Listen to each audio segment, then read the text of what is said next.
देव दर्शन देखने वाले सभी दर्शकों को जय माता दी। आज हम दुर्गा सप्तशती के एकादशों अध्याय नामक पाठ की चर्चा करेंगे, जिसका शीर्षक है देवताओं द्वारा देवी की स्तुति तथा देवी द्वारा देवताओं को वरदान। ध्यानम। मैं भुवनेश्वरी देवी का ध्यान करता हूँ। उनके श्रीअंगों की आभा प्रभात काल के सूर्य के समान है और मस्तक पर चंद्रमा का मुकुट है। वे उभरे हुए स्तनों और 3 नेत्रों से युक्त हैं। उनके मुख पर मुस्कान की छटा छाई रहती है और हाथों में वरद अंकुश पाश एवं अभय मुद्रा शोभा पाते हैं। ऋषि कहते हैं, देवी के द्वारा वहाँ महादैत्यपति शुंभ के मारे जाने पर इंद्र आदि देवता अग्नि को आगे करके उन कात्यायनी देवी की स्तुति करने लगे। उस समय अभीष्ट की प्राप्ति होने से उनके मुख कमल दमक उठे थे और उनके प्रकाश से दिशाएं भी जगमगा उठी थीं। देवता बोले, शरणागत की पीड़ा दूर करने वाली देवी, हम पर प्रसन्न हो। संपूर्ण जगत की माता, प्रसन्न हो। विश्वेश्वरी, विश्व की रक्षा करो। देवी, तुम ही चराचर जगत की अधीश्वरी हो। तुम इस जगत का एकमात्र आधार हो, क्योंकि पृथ्वी रूप में तुम्हारी ही स्थिति है। देवी, तुम्हारा पराक्रम उल्लंघनीय है, क्योंकि पृथ्वी में तुम्हारी ही स्थिति है। देवी, तुम्हारा पराक्रम अलंघनीय है। तुम ही जल रूप में स्थित होकर संपूर्ण जगत को तृप्त करती हो। तुम अनंत बल संपन्न वैश्रवी शक्ति हो। इस विश्व की कारणभूता परा माया हो। देवी, तुमने इस समस्त जगत को मोहित करके रखा है। तुम्हें प्रसन्न होने पर इस पृथ्वी पर मोक्ष की प्राप्ति कराती हो। देवी, संपूर्ण विद्याएं तुम्हारे ही भिन्न भिन्न स्वरूप हैं। जगत में जितनी स्त्रियां हैं वे सब तुम्हारी ही मूर्तियां हैं। जगदम्बा, एकमात्र तुमने ही इस विश्व को व्याप्त कर रखा है। तुम्हारी स्तुति क्या हो सकती है। तुम तो स्तवन करने योग्य पदार्थों से परे एक परावाणी हो। जब तुम सूर्य स्वरूपा देवी, स्वर्ग तथा मोक्ष प्रदान करने वाली हो, तब इसी रूप में तुम्हारी स्तुति हो गई। तुम्हारी स्तुति के लिए इससे अच्छी युक्तियाँ और क्या हो सकती हैं। बुद्धि रूप में से सब लोग के हृदय में विराजमान रहने वाली तथा स्वर्ग एवं मोक्ष प्रदान करने वाली नारायणी देवी, तुम्हें नमस्कार है। कला काष्ठा आदि के रूप में क्रमशः परिणाम अवस्था परिवर्तन की ओर ले जाने वाली तथा विश्व उपसंहार करने में समर्थ नारायणी, तुम्हें नमस्कार है। नारायणी, तुम सब प्रकार का मंगल प्रदान करने वाले मंगलमयी हो। कल्याणदायिनी शिवा हो। सब पुरुषार्थों को सिद्ध करने वाली शरणागत वत्सला, 3 नेत्रों वाली एवं गौरी हो। तुम्हें नमस्कार है। तुम सृष्टि पालन और संहारक की शक्ति भूता सनातनी देवी, गुणों का आधार तथा सर्वगुणमयी हो। नारायणी, तुम्हें नमस्कार है। शरण में आए हुए दीनों एवं पीड़ितों की रक्षा में संलग्न रहने वाली तथा सबकी पीड़ा दूर करने वाली नारायणी देवी, तुम्हें नमस्कार है। नारायणी, तुम ब्रह्माणी का रूप धारण करके हंसों से जुते विमान पर बैठती और कुश में से जल छिड़कती रहती हो। तुम्हें नमस्कार है। माहेश्वरी रूप से त्रिशूल, चंद्रमा एवं सर्प को धारण करने वाली तथा महान वृषभ की पीठ पर बैठने वाली नारायणी देवी तुम्हें नमस्कार है। मोरों और मुर्गों से घिरी रहने वाली तथा महाशक्ति धारण करने वाली कौमारी रूप धारिणी निष्पापी नारायणी तुम्हें नमस्कार है।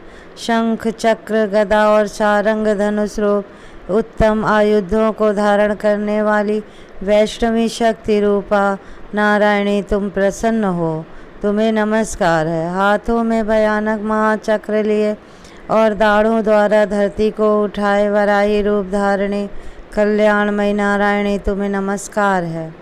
भयंकर नृसिंह रूप से दैत्यों के वध के लिए उद्योग करने वाली त्रिभुवन की रक्षा में संलग्न रहने वाली नारायणी तुम्हें नमस्कार है। मस्तक पर किरीट और हाथों में महावज्र धारण करने वाली सहस्त्र नेत्रों के कारण उद्दीप्त दिखाई देने वाली और वृत्तासुर के प्राणों का अपहरण करने वाली इंद्र शक्ति रूपा नारायणी देवी तुम्हें नमस्कार है।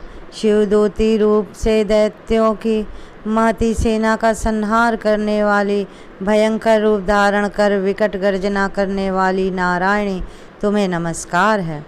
दाढ़ों के कारण विकराल मुख वाली मुंडमाला से विभूषित मुंडमर्दनी चामुंडा रूपा नारायणी तुम्हें नमस्कार है। लक्ष्मी लज्जा महाविद्या श्रद्धा पुष्टि स्वधा ध्रुवा महारात्रि तथा महाविद्या रूप नारायणी तुम्हें नमस्कार है। मेधा स्वरूप वरा श्रेष्ठा भूति ऐश्वर्य रूप बाभ्रवी भूरे रंग की पार्वती तपसी तामसी महाकाली नियता संयम परायणता तथा ईशा सबकी अधीश्वरी रूपिणी नारायणी तुम्हें नमस्कार है।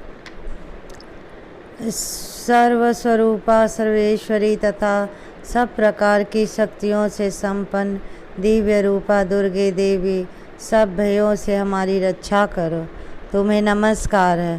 कात्यायनी यह 3 लोचनों से विभूषित तुम्हारा सौम्य मुख सब प्रकार के भयों से हमारी रक्षा करे, तुम्हें नमस्कार है।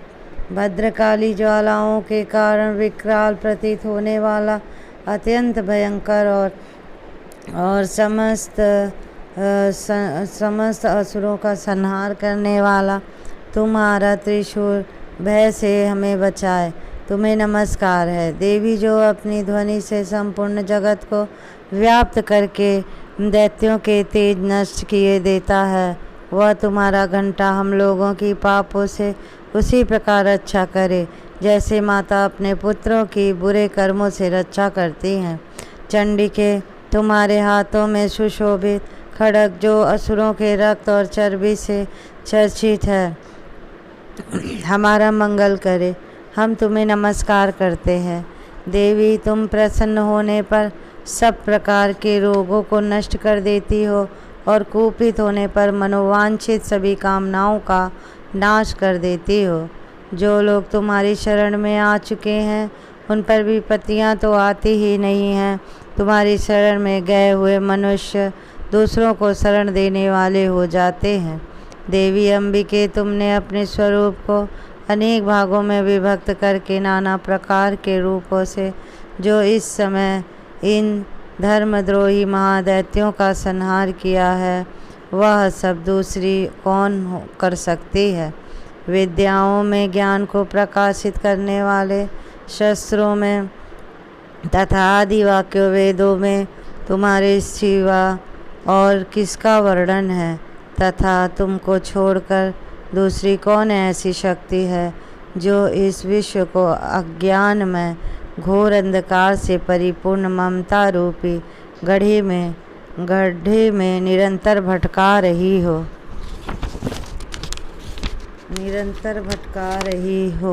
जहाँ राक्षस भयंकर विष वाले सर्प तथा शत्रु, जहाँ लुटेरों की सेना और जहाँ दानव हो, वहाँ तथा समुद्र के बीच में भी साथ रहकर तुम विश्व की रक्षा करती हो। विश्वेश्वरी, तुम विश्व का पालन करती हो, विश्व रूपा हो, इसीलिए संपूर्ण विश्व को धारण करती हो। तुम भगवान विश्वनाथ की भी वंदनीय हो। जो लोग भक्तिपूर्वक तुम्हारे सामने मस्तक झुकाते हैं वे संपूर्ण विश्व को आश्रय देने वाले होते हैं। हे देवी, प्रसन्न हो और इस समय असुरों का वध करके तुमने शीघ्र ही हमारी रक्षा की है। उसी प्रकार सदा हमें शत्रुओं के भय से बचाओ, संपूर्ण जगत का पाप नष्ट कर दो और उत्पात एवं पापों के फलस्वरूप प्राप्त होने वाले महामारी आदि बड़े बड़े उपद्रवों को शीघ्र दूर कर दो, शीघ्र दूर कर दो। विश्व की पीड़ा दूर करने वाली देवी, हम तुम्हारे चरणों पर पड़े हुए हैं, हम पर प्रसन्न हो।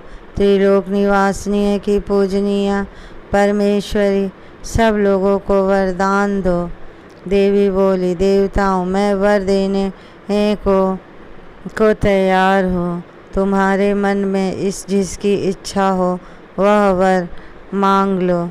संसार के लिए उस उपकारक वर को मैं अवश्य दूंगी। देवता बोले, सर्वेश्वरी, तुम इसी प्रकार तीनों लोकों की समस्त बाधाओं को शांत करो तथा हमारे शत्रुओं का नाश करती रहो। देवी बोली, देवताओं, वैवस्वत मनवंतर के 28वें युग में शुंभ और निशुंभ नाम के 2 अन्य महादैत्य उत्पन्न होंगे। तब मैं नंदगोप के घर में उनकी पत्नी यशोदा के गर्भ से अवतीर्ण हो विंध्याचल में जाकर रहूँगी और उक्त दोनों असुरों का नाश करूँगी। फिर अत्यंत भयंकर रूप से पृथ्वी पर अवतार ले मैं वे प्रचित नाम वाले दानवों का वध करूँगी। उन भयंकर महादैत्यों को भक्षण करते समय मेरे दांत अनार के फूल की भांति लाल हो जाएंगे। तब स्वर्ग में देवता और मर्त्यलोक में मनुष्य सदा मेरी स्तुति करते हुए मुझे रक्तदंतिका कहेंगे। फिर जब पृथ्वी पर 100 वर्षों के लिए वर्षा रुक जाएगी और पानी का अभाव हो जाएगा, उस समय मुनियों के स्तवन करने पर मैं पृथ्वी पर अयोनिजा रूप में प्रकट होऊंगी और 100 नेत्रों से मुनियों को देखूंगी। अतः मनुष्य शताक्षी इस नाम से मेरा कीर्तन करेंगे। देवताओं, उस समय मैं अपने शरीर से उत्पन्न हुए शाखों द्वारा समस्त संसार का भरण पोषण करूंगी। जब तक वर्षा नहीं होगी तब तक वे शाख ही सबके प्राणों की रक्षा करेंगे।